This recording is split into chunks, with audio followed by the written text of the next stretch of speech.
मई में हमने कहा था कि 30 लाख मदारस के तालिब इल्म आपके एक हुक्म के मुंतजिर हैं। ये आइम्मा, ये खुताबा, हमें इससे परवाह नहीं है, क्योंकि हम इस पे यकीन रखते हैं कि फना फिल्लाह की तह में बका का राज मुज़मिर है। जिसे मरना नहीं आता उसे जीना नहीं आता। पाकिस्तान के खिलाफ मई के बाद तेजी क्यों आती है?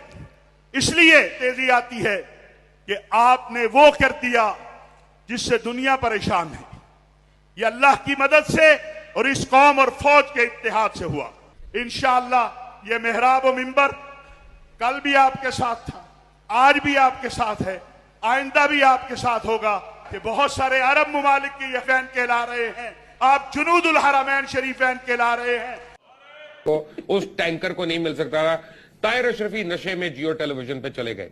आपको दिखाता हूं, देखें जरा। बिस्मिल्लाहिर्रहमानिर्रहीम। अस्सलाम वालेकुम। अगर आप मुझे सुन सकते हैं, क्योंकि मैं आपको बड़ा थोड़ा सुन सकता हूँ जी।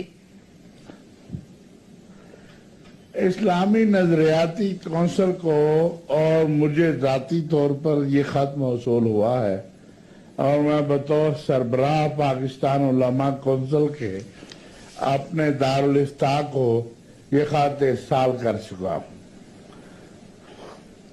इस्लामी नजरियाती कौंसिल में ये खत जब आएगा, इंशाअल्लाह हम इस पर कुरान और सुन्नत के मुताबिक फैसला करेंगे।